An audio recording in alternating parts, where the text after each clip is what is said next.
नमस्कार दोस्तों, जब जब पृथ्वी पर महापुरुष आते हैं और समाज में व्याप्त बुराइयों को दुरुस्त करने की कोशिश करते हैं, तब उनका उस समय के स्वार्थी धर्म के ठेकेदारों द्वारा घोर विरोध किया जाता है।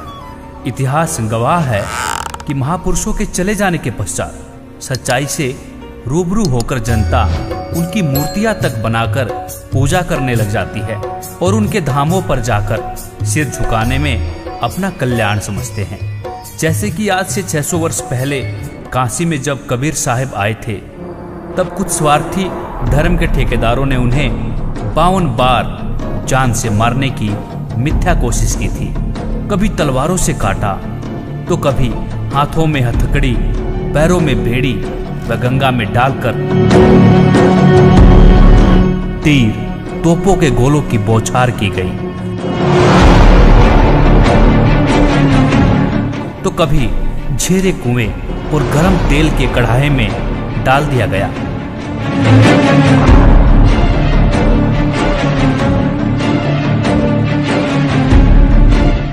तो कभी बांधकर खूनी हाथी के सामने डाल दिया गया।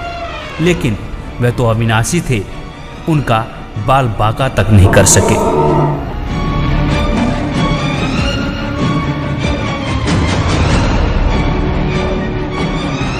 और अब उनके चले जाने के बाद आज कई करोड़ लोग उन्हें भगवान मानकर उनकी पूजा करते हैं।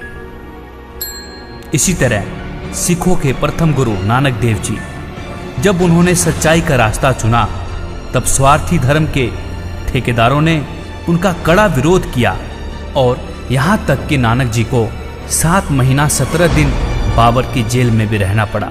और वर्तमान में उन्हीं नानक देव जी को पूरा सिख समाज मानता है।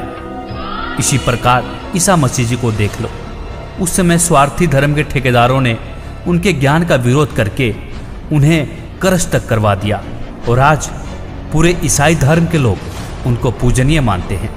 इसी तरह मुस्लिम धर्म के प्रवर्तक मोहम्मद साहब जी का विरोध किया गया था, लेकिन आज पूरा मुसलमान धर्म उनको नबी मानते हैं और उनके बताए हुए रास्ते पर चलते हैं। द्वापर युग में जब भगवान श्री कृष्ण जी आए थे, तब तो स्वार्थी लोगों द्वारा उनका कड़ा विरोध किया गया था। जैसे कि पूतना, केसी, चाणोर, शिशुपाल, जरासिंध और काल्यावन, इन सभी ने भगवान को जान से मारने की कोशिश की।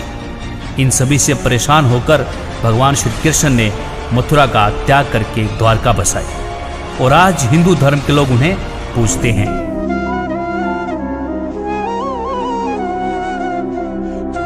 और अब वर्तमान काल में संत रामपाल जी द्वारा सत्शास्त्र अनुकूल ज्ञान देने व समाज में व्याप्त कुरीतियों, दहेज प्रथा, अंधविश्वास, पाखंडवाद क्रिया जैसी सामाजिक बुराइयों को दुरुस्त करने का बीड़ा उठाया, तो उनका स्वार्थी धर्म के ठेकेदारों ने राजा व जनता को भ्रमित करके समाज में संत रामपाल जी के खिलाफ जहर घोलना शुरू कर दिया और संत जी पर जुल्म करने शुरू कर दिए। सतलोक आश्रम पर करो या मरो का ऐलान।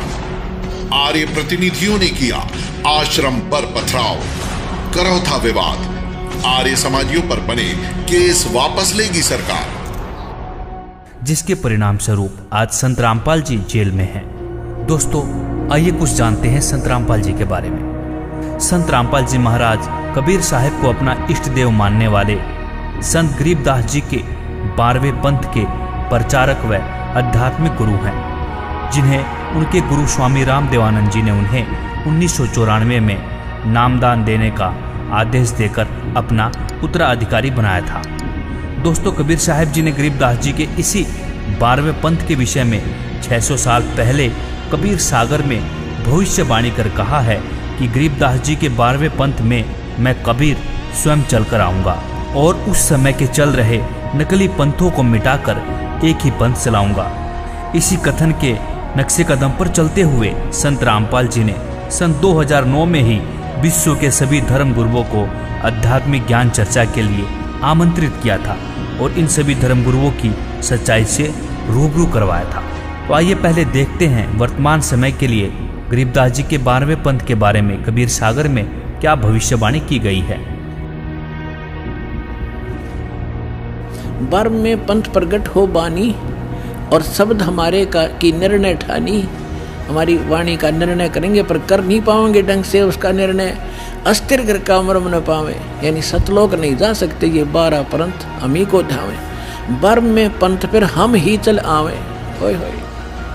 कबीर साहब ने कहा कि गरीबदास वाले पंथ में हम ही चलकर आवेंगे, सब पंथों को मिटा के एक पंथ चलावेंगे।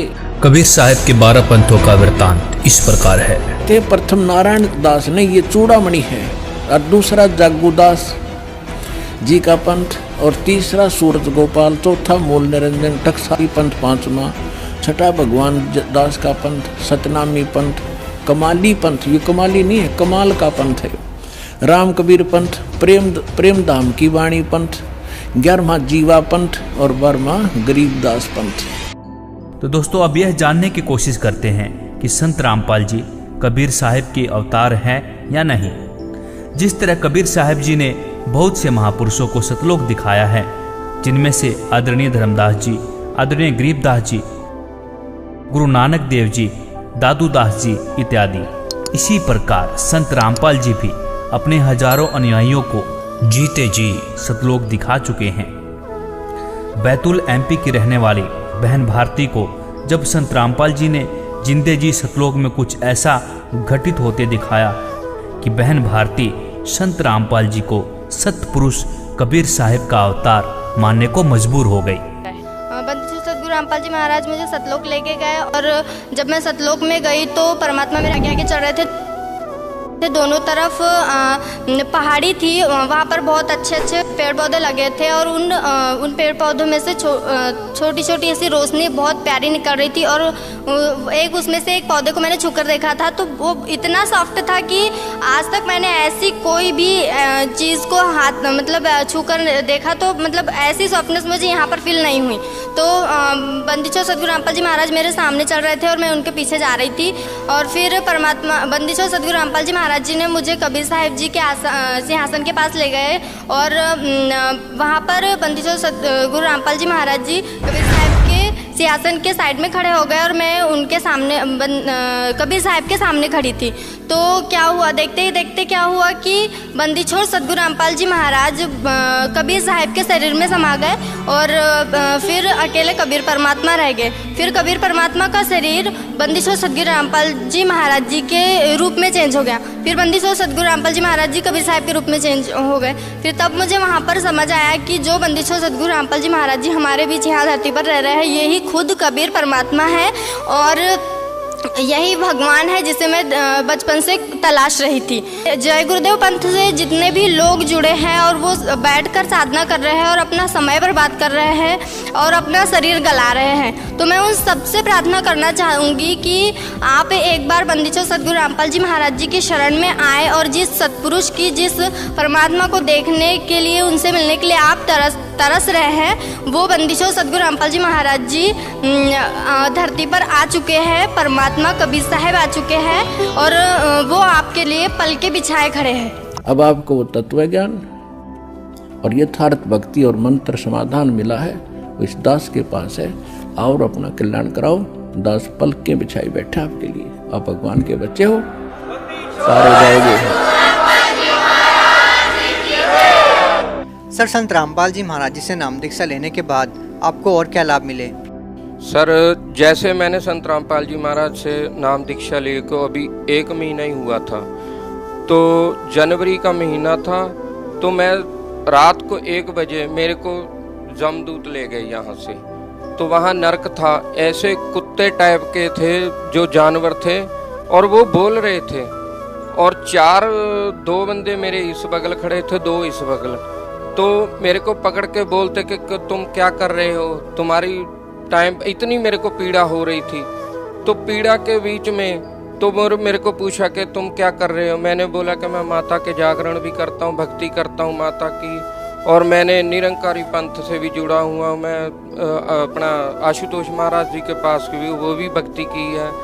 तो आखिर में जब नहीं मेरी पीड़ा कम हुई, नहीं छोड़ रहे थे, तो फिर याद आया मेरे को कि मैंने तो संत रामपाल जी महाराज से नाम लिया हुआ है। तो मैंने बोला कि मैंने तो संत रामपाल जी महाराज जी के नाम लिया हुआ है। तो बोलते कि संत रामपाल जी महाराज कौन है? मैंने कहा वो तो पूर्ण परमात्मा कबीर साहब के अवतार हैं। कि वो तो वेद शास्त्रों को सारा को खोल के बताते हैं कि भक्ति करनी चाहिए। तो संत रामपाल जी महाराज वहीं प्रकट हो गए। जो लोग ये कहते हैं कि संत रामपाल जी महाराज जेल में हैं, तो संत रामपाल जी महाराज पूर्ण परमात्मा कबीर साहब के अवतार हैं, वो वहीं प्रकट हो गए। प्रकट हुए जब, तो वैसे मेरे को बहुत पीड़ा हो रही थी, मेरे को पकड़ा हुआ था। तो संत रामपाल जी महाराज ऐसे आए, बहुत सफ़ेद वाहन था उनका, तो जैसी वेशभूषा मैंने उनकी चित्र में देख रखी थी वैसे ही। तो मैंने बड़ा सोचा कि गुरुजी तो ऐसे चले गए निकल के, तो मेरे को छुड़ाया तो है नहीं जैसे हमारी आम आदमी की वृत्ति होती है। तो वो तो बताया कि संत जो होता है उसके वचन में शक्ति होती है। तो जब चले गए गुरुजी, तो मैंने कहा कि गुरुजी ने तो मेरे को नाम दे रखा है। तो मैंने जो प्रथम मंत्र मेरे को मिले हुए थे 7 मंत्रों से पहले मंत्र है जो, तो मैंने उसका उच्चारण करना शुरू कर दिया जोर जोर से। तो करने वो छोड़ के मेरे को ऐसे गिर गए, पासे हो गए मेरे से। तो जो जानवर ने मेरे को पकड़ रखा था, तो मैंने उसको गुरुजी का नाम लेके ऐसे फाड़ दिया। तो जब मेरी आत्मा कड़क से मेरे शरीर में जब डली, तो जब शरीर में डली तो मेरा शरीर काम करना ही बंद कर गया था और पूरा भीगा पड़ा था। मेरी रज़ाई, मेरा बेड पूरा भीगा हुआ था। तो मैंने कहा हे परमात्मा, मैं तो बच गया आज। फिर मेरा शरीर नहीं था जब काम कर रहा था। मैंने फिर वो सोचा कि गुरुजी ने जब बताया कि जब कोई भी टेंशन हो, कोई भी समस्या आए, तो आपने मंत्र जाप करना है या नित्य नेम करना है। तो मैंने जब देखा कि 3 बज चुके हैं, तो मैंने सर रात को, मेरे को पता है मैं फ़ोन इतनी दूर टीवी के पास रखा हुआ था, तो मैंने कहा मेरा तो फ़ोन ही नहीं है मेरे पास। जब मैंने हाथ ऐसे मारा तो मेरे सिराने नीचे फ़ोन था। तो जब मैंने फ़ोन चलाया तो उसमें नित्यनेम सुना मैंने और गुरुजी के स्वरूप देखे, तो मेरा शरीर नॉर्मल हो गया। बिल्कुल नॉर्मल होने के बाद मैंने जब नित्यनेम किया तो मैं सो गया। फिर नित्यनेम करने के बाद उसके बाद गुरुजी आए संत रामपाल जी महाराज और मेरे को वो नज़ारा दिखाया सर, जो मैं आज हर किसी को बता सकता हूँ कि मेरे को संत रामपाल जी महाराज ऊपर ले गए। जो कहते हैं कि भगवान निराकार है, वहाँ कुछ नहीं है। हमारा एज इट इज शरीर ऐसा ही था, बिल्कुल प्रकाशों में ही शरीर था। दूध जैसी नदियाँ चल रही थी, वहाँ सफ़ेद रंग के वृक्ष थे और सफ़ेद ही हंस जैसे इंसान थे सभी, और उड़ के चल रहे थे सभी। ये मैंने जब चमत्कार सारा देखा तो गुरुजी, मेरे को इतनी खुशी हुई कि मैं वर्णन नहीं कर सकता। वो दिन मैं आज भी याद करता हूँ तो मेरे शरीर में अभी भी सर लू कंडे खड़े होते हैं मेरे। इतना परमात्मा ने मेरे को वो दिखाया। आज मैं ये कह सकता हूँ कि मैं जितना भी संत रामपाल जी महाराज जी का शुक्राना करूँ, जितना भी नाम लूँ, क्योंकि मेरे को पता है कि वो पूर्ण परमात्मा कबीर साहब के अवतार हैं। कबीर साहब का ही ज्ञान बता रहे हैं। हम कबीर साहब को एक आम नागरिक, आम एक जान के छोड़ रखा था। दोस्तों, यह तो सिद्ध हो गया कि कबीर साहब ही संत रामपाल जी के चोले में इस धरती पर विद्यमान हैं। दोस्तों, हमारी परमात्मा को चाहने वाले श्रद्धालुओं से गुजारिश है कि वक्त रहते हुए संत रामपाल जी को पहचानें, उनके बताए हुए ज्ञान को सुने, उनके ज्ञान को सदग्रंथों से मिलान करें और ज्ञान समझने के बाद संत रामपाल जी से निःशुल्क नाम दीक्षा लेकर अपना कल्याण करवाएं। वीडियो अच्छी लगी हो तो वीडियो को लाइक, कमेंट व शेयर जरूर करें और ऐसी ही और वीडियो देखने के लिए द ट्रू स्टोरी चैनल को सब्सक्राइब करना ना भूलें। धन्यवाद। अधिक जानकारी के लिए विजिट कीजिए हमारी वेबसाइट www.jagatgururampalji.org। संत रामपाल जी महाराज जी के शुभ आशीर्वाद से पूरे विश्व भर में 500 से भी ज्यादा नाम दीक्षा केंद्र हैं, जिन पर संत रामपाल जी महाराज जी द्वारा ऑनलाइन निःशुल्क नाम दीक्षा दी जा रही है। अपने नजदीकी नाम दीक्षा केंद्र का पता करने के लिए संपर्क करें 8222880541।